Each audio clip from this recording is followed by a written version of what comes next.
Doctor Zakir Naik نے جواب دیا کہ میرے لیے پاکستان کا ویزا حاصل کرنا آسان ہے، یہ سب جانتے ہیں، وہاں جانا چاہتا تو جا سکتا تھا۔ اسلام میں قاعدہ ہے کہ بڑے نقصان سے بچنے کے لیے چھوٹا نقصان اٹھاؤں، لیکن میں پاکستان جاتا تو وہ مجھ پر ISI سے وابستہ ہونے کا الزام لگاتے، اسی وجہ سے میں پاکستان نہیں گیا۔ ڈاکٹر ذاکر نائک نے کہا کہ پاکستان سے میں محبت کرتا ہوں، جب بھی باہر جاتا تو میں جن سفیروں سے ملتا ان میں زیادہ تر پاکستانی ہوتے۔ 2019 میں جب یہ واضح ہو گیا کہ واپس انڈیا جانے کی امکانات نہیں ہیں تو میں نے کہا کہ اب ہم پاکستان جا سکتے ہیں۔ میرا منصوبہ 2020 کے آخر میں آنے کا تھا۔ میں نے لوگوں سے رابطہ کیا اور مکمل پلان بنا لیا تھا۔ حکومت کے لوگ بھی تیار تھے، لیکن کووڈ آ گیا۔ جب ان سے یہ سوال پوچھا گیا کہ کیا پاکستان آنے کا ارادہ ہے تو کچھ پل کے لیے ڈاکٹر ذاکر نائک سوچ میں پڑ گئے۔ وہ شخص جو آج تک خود سے پوچھے جانے والے کسی سوال پر سوچ میں نہیں پڑا، وہ ہر سوال کا فوراً سے جواب دے کر سامنے والے کے منہ بند کروا دیتے تھے۔ وہ اس سوال پر کیوں سوچ میں پڑ گئے؟ آخر پاکستان میں ایسا بھی کیا راز چھپا تھا؟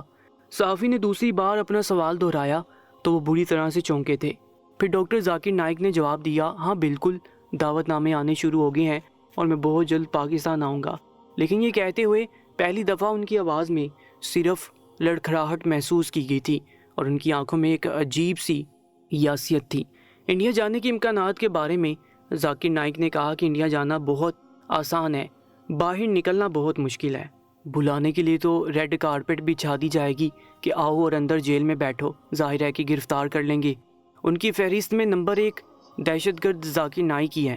اسی انٹرویو میں ڈاکٹر ذاکر نائک نے گزشتہ لوک سبھا انتخابات میں BJP کی کارکردگی کا ذکر کرتے ہوئے کہا کہ مودی کمزور ہو گیا ہے، میرے چاہنے والے بھارت میں بھی بہت ہیں، میرے ساتھ اگر بھارت میں کوئی بھی زیادتی کی گئی تو بھارت کو یقیناً مہنگی پڑ سکتی ہے، لیکن میں امن چاہتا ہوں کیونکہ دین اسلام امن کا گہوارہ ہے۔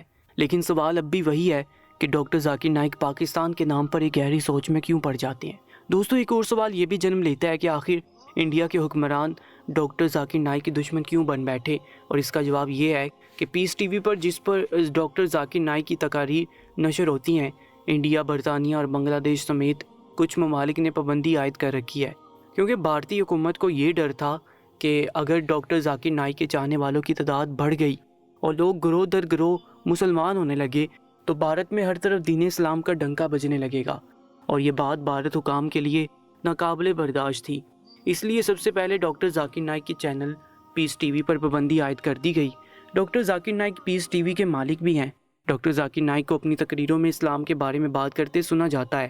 دوستو، سن 2015 میں ڈاکٹر ذاکر نائک کو سعودی عرب نے اسلام کی خدمت کرنے پر اپنے باوقار ایوارڈ سے نوازا تھا اور انہیں شاہ سلمان نے یہ اعزاز دیا تھا۔ اس اعزاز سے تقریباً 15 سال پہلے سن 2000 کے آس پاس ڈاکٹر ذاکر نائک کی تقاریر نے بڑی تعداد میں لوگوں کی توجہ مبذول کرنا شروع کر دی تھی۔ بعد میں ذاکر نائک پر اسلام کو دوسرے مذاہب سے برتر قرار دینے اور دوسرے مذاہب کو نیچا دکھانے کا الزام لگایا گیا۔ ڈاکٹر ذاکر نائک کی تقاریر کو جنون پھیلانے والی قرار دیا گیا۔ حالانکہ ایسا ان کی تقاریر میں کچھ نہیں تھا، لیکن شرپسند عناصر کی وجہ سے ڈاکٹر ذاکر نائک کی زندگی میں ایک بڑی مصیبت کا دور اس وقت شروع ہوا جب 2016 میں بنگلہ دیش میں انتہا پسندوں کے حملے میں بہت سے لوگ مارے گئے۔ تفتیش کاروں کے مطابق گرفتار ہونے والے شدت پسندوں میں سے ایک نے بتایا تھا کہ وہ ڈاکٹر ذاکر نائک کی تقاریر سے متاثر تھے۔ اب یہ خبر کسی شرپسند نے پھیلائی تھی تاکہ ڈاکٹر ذاکر نائک کو تنقید کا نشانہ بنایا جا سکے۔ ڈاکٹر ذاکر نائک نے ستمبر 2024 میں دیے گئے ایک انٹرویو میں اس بارے میں کہا تھا کہ مجھ پر اس بنیاد پر الزام لگایا گیا کہ حملہ آوروں میں سے ایک نے فیس بک پر مجھے فالو کیا ہوا تھا، حالانکہ میری اس شخص سے کوئی بات چیت نہیں ہوئی، لیکن تبلیغ اسلام کو روکنے کے لیے ایسے ہتھ کنڈے استعمال کیے جا رہے ہیں۔ بعد میں ممبئی پولیس کی اسپیشل برانچ نے اس معاملے کی جانچ کی۔ ابتدائی تحقیقات کے مطابق ڈاکٹر ذاکر نائک کی تنظیم IRF پر پابندی لگا دی گئی۔ اس کے بعد ڈاکٹر ذاکر نائک انڈیا چھوڑ کر ملیشیا چلے گئے۔ حکومت ہند نے ڈاکٹر ذاکر نائک کو مفرور قرار دیا، حالانکہ وہ امن پسند ہے۔ 2019 میں سری لنکا میں ایسٹر ڈے کے دھماکوں میں 250 افراد کی ہلاکت کے بعد بھی ڈاکٹر ذاکر نائک کو الزامات کا سامنا کرنا پڑا۔ 2021 میں وزارت داخلہ نے ڈاکٹر ذاکر نائک کو اسلامی ریسرچ فاؤنڈیشن یا IRF پر عائد پابندی کو 5 سال کے لیے مزید بڑھا دیا۔ مرکزی حکومت نے UAPA کے تحت سن 2016 میں IRF پر پابندی لگا دی تھی۔ مرکزی حکومت کی جانب سے IRF پر پابندی عائد کرنے کے لیے جاری کردہ نوٹیفیکیشن میں کہا گیا کہ یہ تنظیم ایسی سرگرمیوں میں شامل ہے جو ملک کی سلامتی کے لیے خطرہ ہے۔ اس سے ملک کے امن اور فرقہ وارانہ اتحاد کو نقصان پہنچ سکتا ہے۔ نوٹیفیکیشن میں یہ بھی کہا گیا کہ ڈاکٹر ذاکر نائک ملک اور بیرون ملک مسلم نوجوانوں کو شدت پسند سرگرمیوں کے لیے اکسا رہے ہیں۔ اگست 2016 میں اس وقت کے مہاراشٹر کے وزیر اعلیٰ دیویندر فڈنویس نے کہا تھا کہ تحقیقات سے پتہ چلتا ہے کہ ڈاکٹر ذاکر نائک کے جماعت الدعوہ، انڈین مجاہدین اور حزب اللہ مجاہدین جیسی انتہا پسند تنظیموں سے تعلقات ہیں۔ ڈاکٹر ذاکر نائک کے خلاف انڈیا میں وارنٹ جاری ہیں۔ ذاکر نائک پر نوجوانوں کو فرقہ وارانہ بنیادوں پر اکسانے کا بھی الزام ہے، اور یہ سب اس لیے لگایا جا رہا ہے تاکہ وہ دعوت تبلیغ کا کام چھوڑ دے۔ دوستو، جب ڈاکٹر ذاکر نائک نے یہ اعلان کیا کہ وہ پاکستان آ رہے ہیں تو انڈیا کا کیا رد عمل ہوا؟ ڈاکٹر ذاکر نائک کے دورے پاکستان کے حوالے سے سوشل میڈیا پر بھی رد عمل دیکھا جا رہا ہے۔ کچھ لوگ ڈاکٹر ذاکر نائک کو پاکستان مدعو کرنے پر سوال اٹھا رہے ہیں اور کچھ اس کا خیر مقدم کر رہے ہیں۔ پاکستان میں ڈاکٹر ذاکر نائک اور فاروق نائک کیا قرآن سمجھنا اور پڑھنا ضروری ہے یا ہماری زندگی کا مقصد کیا ہے جیسے موضوعات پر اپنا اظہار خیال کریں گے۔ ایک پاکستانی صارف عامر مغل نے سوشل میڈیا پر لکھا کہ ڈاکٹر ذاکر نائک کو اپنے ملک انڈیا میں خوش آمدید نہیں کہا جاتا۔ ایسے میں ذاکر نائک کو پاکستان مدعو کرنے کے لیے کیا ٹائمنگ چنی گئی ہے؟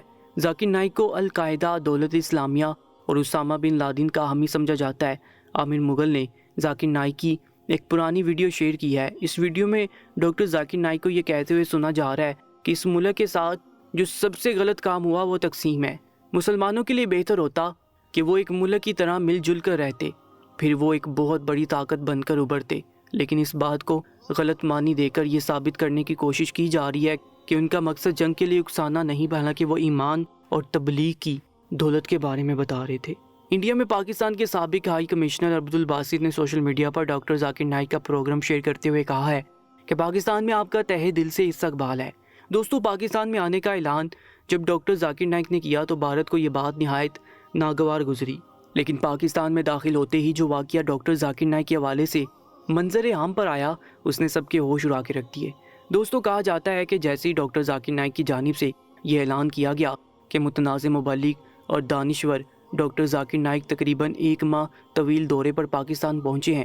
گزشتہ ماہ انہوں نے ایکس پر ایک پیغام میں بتایا تھا کہ وہ اور ان کے بیٹے شیخ فاروق نائک حکومت پاکستان کی دعوت پر پاکستان کا دورہ کریں گے۔ سرکاری ذرائع کے مطابق انہیں اس دورے کی دعوت پاکستان کی وزارت مذہبی امور کی جانب سے دی گئی تھی، اور اس دوران وہ کراچی، لاہور اور اسلام آباد میں تقریبات میں شرکت کریں گے۔ پیر کو ذاکر نائک جب پاکستان پہنچے تو وزیر اعلیٰ پاکستان کے یوتھ پروگرام کے چیئرمین رانا مشہود کے علاوہ وزارت مذہبی اور بین المذاہب ہم آہنگی کے ایڈیشنل سیکریٹری اور دیگر حکام نے ان کا استقبال کیا۔ پاکستان آمد کے بعد ڈاکٹر ذاکر نائک نے ایکس پر پاکستان کے وزیر خارجہ اسحاق ڈار سے ملاقات کی تصویر شیئر کی۔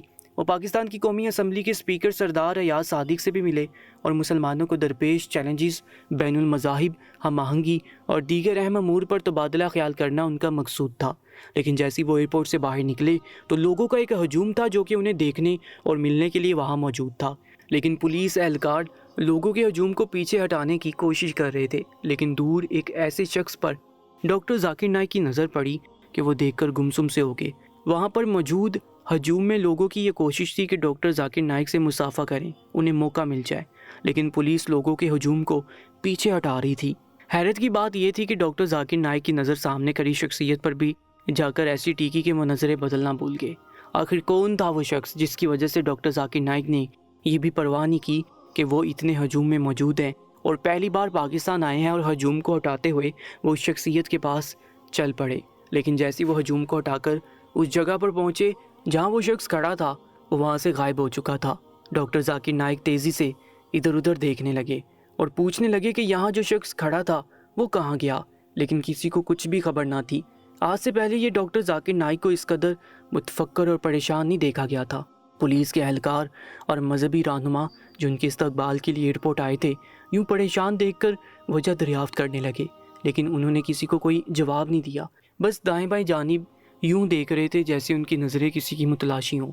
آخر وہ کسی کی تلاش کر رہے تھے، ان سے پوچھا گیا تو وہ یکدم چونک گئے، کہنے لگے کہ کچھ نہیں، میرا کوئی جاننے والا تھا لیکن پتہ نہیں کہاں چلا گیا۔ یہ کہتے ہوئے ان کی آنکھوں میں نمی واضح نظر آنے لگی۔ ایسا لگ رہا تھا کہ جیسے پاکستان میں دکھنے والی وہ شخصیت کوئی عام شخصیت نہیں تھی۔ ڈاکٹر ذاکر نائک کے لیے بہت بڑی اہمیت رکھتی تھی۔ وہ یوں دائیں بائیں دیکھ رہے تھے کہ جیسے ہی ان کو ان کی مطلوبہ شخصیت نظر آئے گی تو وہ بھاگ کر ان کے پاس جائیں گے۔ ڈاکٹر ذاکر نائک سے بہت پوچھا گیا کہ وہ کون تھے، لیکن انہوں نے کوئی بھی جواب نہیں دیا۔ لیکن ہوٹل کے کمرے میں آنے کے بعد بھی وہ فکر مندی دکھائی دینے لگے۔ کوئی بھی یہ نہیں جان پا رہا تھا کہ آخر ان کی فکر مندی کی وجہ کیا ہے، حالانکہ ڈاکٹر نائک جیسا شخص جس کا IQ لیول اس درجے تک تھا کہ مشکل سے مشکل پوچھے جانے والے سوالات کو وہ منٹوں میں قرآن و حدیث کی آیات اور حدیث نمبر کے حوالے جات کے ذریعے سے فوراً سے بیان کر دیتے تھے اور سامنے والا لاجواب ہو کر رہ جاتا تھا۔ ایسا IQ لیول آج کے دور میں بہت کم لوگوں کے پاس ہی ہوگا، جیسے کہ اللہ تعالیٰ نے ڈاکٹر ذاکر نائک کو عطا کیا ہے۔ ایسا شخص جب خاموش ہو جائے تو اس کے پیچھے کوئی بہت بڑی وجہ ہوتی ہے، کیونکہ ہوٹل کے کمروں میں ان کے ساتھ ایک اور بھی شخص موجود تھا جو کہ ڈاکٹر ذاکر نائک کے ساتھ ساتھ رہتا ہے۔ اس کا بھی یہی کہنا تھا کہ ڈاکٹر نائک ہوٹل کے کمرے میں بھی کافی متفکر اور خاموش تھے، حالانکہ یہ سب ان کے مزاج کا حصہ نہیں۔ اس شخص کا یہ بھی کہنا تھا کہ تہجد کے وقت اس نے ڈاکٹر نائک کو گر گراتے ہوئے اور دعائیں مانگتے ہوئے سنا، جس میں وہ کسی شخصیت کا ذکر کر رہے تھے۔ اے اللہ مجھے اس سے ملوا دے، میں نے اسے پاکستان میں کئی سالوں بعد دیکھا ہے اور میں پاکستان اس سے ملنے کے لیے آیا ہوں۔ یہ سن کر وہ نوجوان سوچ میں پڑ گیا کہ آخر ڈاکٹر ذاکر نائک اس سے ملنے کے لیے پاکستان آئے ہیں۔ پاکستان میں آنے کا ان کا اصل مقصد کس شخص سے ملاقات کرنا ہے، اور وہ کون شخص ہے جس کی ملاقات کو وہ تہجد کی نماز میں مانگ رہے ہیں۔ وہ تو جس سے بھی ملاقات کرنا چاہیں، ایک عام اعلان بھی کریں تو وہ شخص اپنے آپ کو خوش نصیب سمجھے گا، لیکن اللہ سے اس شخص کی ملاقات کے لیے اس قدر رونا اس نوجوان کی سمجھ سے باہر تھا۔ وہ پچھلے کئی سال سے ڈاکٹر نائک کے ساتھ ساتھ ہوتا تھا۔ وہ جس بھی بیرونی ملک کے دورے پر جاتے اس نوجوان کو اپنے ساتھ ہی رکھتے۔ اس نے آج تک ڈاکٹر ذاکر نائک کو کبھی بھی یوں روتے اور بلبلاتے ہوئے نہیں دیکھا تھا۔ بے شک تہجد پابندی سے پڑھتے تھے، لیکن صرف اپنے گناہوں کی توبہ کے لیے ہی یوں گھبرائے تھے، جیسا کہ ہر انسان گر گراتا ہے اور اللہ کے حضور اپنے لیے معافیاں اور توبہ کرتا ہے، بے شک وہ کتنا ہی نیک کیوں نہ ہو۔ لیکن انسان اپنے آپ کو گناہ گار ہی سمجھتا ہے اور اللہ کے حضور توبہ کی عرضی ہر وقت پیش کرتا رہتا ہے، اور نیک لوگوں کی عادت ہوتی ہے کہ وہ اللہ کے حضور اپنے گناہوں کو توبہ کے لیے روتے اور گڑگڑاتے ہیں۔ لیکن کسی شخص کی ملاقات کے لیے کبھی بھی اس نوجوان نے ڈاکٹر نائک کو یوں روتے گڑگڑاتے ہوئے نہیں دیکھا تھا۔ وہ خود بھی تہجد کے لیے اٹھا تھا۔ جیسے ہی ڈاکٹر نائک کی نظر اس نوجوان پر پڑی، فوراً سے انہوں نے اپنے آنسوؤں کو صاف کیا اور آنکھیں بند کر کے تسبیحات کرنے لگے۔ لیکن وہ نوجوان کافی محتاط سا ہو گیا تھا کہ آخر معاملہ کیا ہے۔ کافی سالوں سے وہ ڈاکٹر نائک کو جانتا تھا، ان کا اسٹوڈنٹ تھا اور ڈاکٹر نائک کے ساتھ ساتھ رہ کر دین کی رہنمائی حاصل کر رہا تھا۔ بہت سی مشکلات اور نائک کی زندگی میں آئیں، لیکن اس نے کبھی بھی ڈاکٹر ذاکر نائک کو یوں پریشان اور فکر مند نہیں دیکھا تھا۔ ہمیشہ ہر مشکل کو وہ یہ کہہ کر ٹال جاتے کہ دین کے راستے میں مشکلات آتی ہیں اور اللہ آسانیاں پیدا کر دیتا ہے۔ حالانکہ ان کی پیدائش ممبئی کی تھی، لیکن شرپسند عناصر کی وجہ سے انہیں وہاں سے نکلنا پڑا، لیکن وہ ملیشیا چلے گئے۔ اکثر وہ اپنے اس شاگرد سے کہتے تھے کہ میرا کام تبلیغ اسلام ہے، اس لیے کسی بھی ملک یا شہر یا قصبے گاؤں کا مخصوص ہونا ضروری نہیں ہے۔ میں جہاں بھی رہوں تبلیغ اسلام کی دعوت دیتا رہوں گا، مجھے فرق نہیں پڑتا کہ وہ انڈیا ہو یا ملیشیا ہو۔ حالانکہ ان پر بہت غلط الزامات بھی لگائے گئے، لیکن کبھی انہیں اتنا پریشان نہیں دیکھا گیا۔ وہ نوجوان کہتا ہے کہ میں نے انہیں ہر مشکل میں مسکراتے ہوئے دیکھا ہے، اور پاکستان آنے کے نام پر کبھی کبھی میں نے انہیں خاموش ہوتے ہوئے ضرور دیکھا تھا، لیکن وجہ نہیں جانتا تھا۔ کئی بار وجہ پوچھنے کی کوشش بھی کی، لیکن وہ بتاتے نہیں تھے۔ لیکن کسی شخص کی ملاقات کے لیے ڈاکٹر ذاکر نائک کا یوں آنسو بہانا اس نوجوان کی بھی عقل سے بالا تر تھا۔ اگلے روز جب صحافی اور میڈیا اور دینی مذاہب کے رہنما کے ساتھ ان کی میٹنگ ہوئی، اب بھی وہ چپ سے تھے۔ میٹنگ کے بعد جیسے وہ ہوٹل سے باہر نکلے کہ سامنے کھڑے ہونے والا انسان کو دیکھ کر وہیں ٹھٹک کر رک گئے، جو کہ اپنے حلیے سے فقیر لگ رہا تھا۔ ملگجا سا جھولا پہنے وہ شخص ننگے پاؤں ہاتھ میں کاسا لیے، آنکھوں میں آنسو بڑے یکٹک ڈاکٹر ذاکر نائک کو دیکھ رہا تھا، اور ڈاکٹر ذاکر نائک اسے دیکھ کر کچھ بدحاس سے ہوئے تھے۔ لیکن اس کا کہنا تھا کہ جیسے ہی ڈاکٹر ذاکر نائک اس کی جانب بڑھنے لگے، وہ فقیر اپنا کاسا وہیں پھینک کر تیز قدم اٹھاتا اور وہاں سے جانے لگا۔ ہوٹل کے باہر بھی لوگوں کا ہجوم تھا جو کہ ڈاکٹر نائک کی ایک جھلک دیکھنا چاہتے تھے، لیکن وہ اسی فقیر کے پیچھے تیزی سے جانے لگے۔ یہ دیکھ کر سبھی حیران تھے کہ آخر وہ فقیر کے پیچھے کیوں جا رہے ہیں۔ ڈاکٹر نائک کا اس فقیر سے ایسا بھی کیا تعلق ہے، اور وہ تو پہلی بار پاکستان آئے ہیں، تو اس فقیر سے وہ کیسے واقف ہو سکتے ہیں؟ لوگوں کے دماغوں میں ایک سے ایک سوال جنم لے رہے تھے کہ آخر یہ قصہ کیا ہے، اور وہ نوجوان بھی بہت زیادہ متجسس تھا۔ جو کہ ڈاکٹر نائک کے ساتھ رہتا تھا اور ان کا ہونہار شاگرد تھا۔ کل سے وہ بھی پریشان تھا کہ آخر پہلی بار پاکستان آنے والے ڈاکٹر ذاکر نائک پاکستان میں موجود کون سی شخصیت کے لیے ملاقات کے لیے گر گرا کر دعا کر رہے تھے، لیکن فقیر کو دیکھ کر وہ نوجوان متذبذب سا ہو گیا۔ کتنے بڑے اسلامی اسکالر ایک فقیر سے کیوں ملنا چاہتے تھے، یہ بات کسی کی بھی عقل میں نہیں آ رہی تھی، لیکن ڈاکٹر نے اس بار اس فقیر کو جانے نہیں دیا تھا، بلکہ وہاں موجود گارڈز نے اس فقیر کو پکڑ لیا اور ڈاکٹر ذاکر نائک کے ساتھ لے آئے۔ ان گارڈز کو یہ لگا کہ شاید اس نے ڈاکٹر نائک کے ساتھ کوئی بدتمیزی کی ہے اور بدتمیزی کر کے بھاگنے کی کوشش کر رہا ہے۔ جب ڈاکٹر ذاکر نائک جیسی بڑی شخصیت اس کے پیچھے پیچھے ہے، گارڈز اس فقیر کو پکڑ کر ڈاکٹر ذاکر نائک کے پاس لے آئے، لیکن جو منظر انہیں دیکھنے کو ملا، گارڈز بھی حیران رہ گئے تھے، کیونکہ ڈاکٹر ذاکر نائک نے اس فقیر کو پکڑ کر اپنے گلے سے لگا لیا تھا اور پھوٹ پھوٹ کر رونے لگے تھے۔ یہ منظر دیکھ کر سبھی حیران و پریشان تھے کہ یہ میلا کچیلا سا فقیر ڈاکٹر نائک کا ایسا بھی کیا لگتا ہے کہ جسے انہوں نے گلے لگا لیا ہے اور یوں وہ رو رہے ہیں جیسے کہ دو بچھڑے بھائی اچانک سے مل جانے پر روتے ہیں۔ ہر بندہ اس بات کی سچائی اور حقیقت کو جاننا چاہتا تھا کہ آخر میں یہ ماجرا کیا ہے۔ کچھ دیر تو ڈاکٹر ذاکر نائک گلے لگ کر روتے ہی رہے، یہ کہتے رہے کہ مجھے معاف کر دو، میں تمہارا گناہ گار ہوں۔ یہ سن کر سبھی لوگ متجسس تھے کہ آخر ایسا بھی کیا واقعہ پیش آ گیا۔ پہلی بار پاکستان آنے والا ڈاکٹر نائک اس عام سے فقیر کو کیسے جانتا تھا اور ڈاکٹر ذاکر نائک کا اس غریب فقیر سے کیا رشتہ تھا؟ بہرحال لوگوں کا ایک ہجوم ان کے ارد گرد جمع ہو چکا تھا۔ سب کے دماغ میں ایک ہی سوال کل بلا رہا تھا کہ آخر ایسا کیا قصہ پیش آیا، لیکن وہ فقیر جیسے ہی ڈاکٹر نائک سے گلے مل کر پیچھے ہٹا، ان سے واپس جانے کی اجازت چاہنے لگا، لیکن وہ کہنے لگا کہ میں تمہارے ساتھ تمہارے گھر جانا چاہتا ہوں۔ یہ سن کر سب لوگ حیران تھے، سب لوگ سمجھ نہیں پا رہے تھے کہ آخر وہ شخص کون ہے جس کو ڈاکٹر ذاکر نائک اتنی اہمیت دے رہے ہیں۔ دنیا ڈاکٹر نائک سے ہاتھ ملانے اور 5 منٹ بات کرنے کے لیے ترس رہی ہے۔ جسے وہ نظر بڑھ کر دیکھ لیں، وہ اپنے آپ کو خوش قسمت سمجھتا ہے، خوش نصیب سمجھتا ہے کہ اتنے بڑے اسلامی اسکالر نے مجھے دیکھا ہے یا مجھے مسکرا کر بات کا جواب دیا، اور اس شخص سے تو گلے لگ رہے ہیں، اس کے گھر جانا چاہتے ہیں۔ وہ شخص آخر ہے کون؟ وہ شخص معمولی شخص ہو ہی نہیں سکتا۔ آخر وہ فقیر شخص کون تھا؟ اب تو لوگوں کو اس فقیر کے بارے میں جاننے کا تجسس ہونے لگا، کیونکہ ڈاکٹر نائک جیسا اسلامی اسکالر جسے اتنی اہمیت دے، وہ کوئی فقیر عام انسان نہیں ہو سکتا۔ جیسے ہی ڈاکٹر نائک کہنے لگے کہ میں اس فقیر کے گھر جانا چاہتا ہوں، میں چاہتا ہوں کہ میرے پیچھے کوئی نہ آئے، تو لوگوں کو تو حد سے زیادہ یہ سب جاننے کا تجسس ہونے لگا کہ آخر وہ کیوں اس فقیر کے گھر جانا چاہتے ہیں۔ بہرحال سب لوگ وہاں سے جا چکے تھے، لیکن ڈاکٹر ذاکر نائک چاہتے تھے کہ اس شخص کی حقیقت کو بیان کریں۔ ڈاکٹر ذاکر نائک نے کہا کہ وہ ضرور بتائیں گے۔ پھر وہ اپنے اسی شاگرد کے ساتھ اس فقیر کے گھر چلے گئے، جو کہ ایک جھونپڑی نما گھر میں رہتا تھا، جہاں ایک جائے نماز بچھا ہوا تھا، اللہ کی عبادت کرتا تھا۔ ڈاکٹر ذاکر نائک کہنے لگے کہ مجھے نہیں پتا تھا کہ تمہیں انڈیا سے اس طرح سے نکالا جائے گا، لیکن جب تم نے مجھے یہ بتایا کہ تم پاکستان میں ہو، تب سے ہی میرے دل میں یہ خواہش تھی کہ میں تم سے ملاقات کروں۔ وہ شاگرد سوچ رہا تھا کہ آخر یہ کون ہے جسے انڈیا سے نکالا گیا اور کیوں نکالا گیا۔ دوستو، آپ کو یہ سن کر حیرت ہوگی کہ وہ نوجوان وہی تھا جو کہ ڈاکٹر ذاکر نائک کی حمایت میں بولتا تھا اور اسے دہشت گرد کہہ کر بہت مارا گیا تھا کہ اس کو لہو لہان کر دیا گیا تھا۔ اس کی حالت ابتر اس لیے کی گئی کیونکہ وہ پہلے کے ہندو نوجوان تھا، لیکن ڈاکٹر ذاکر نائک کی باتیں اسے اتنی متاثر کرنے لگی کہ وہ ان سے بات چیت کرنے لگا اور ان کے شو میں بھی جانے لگا۔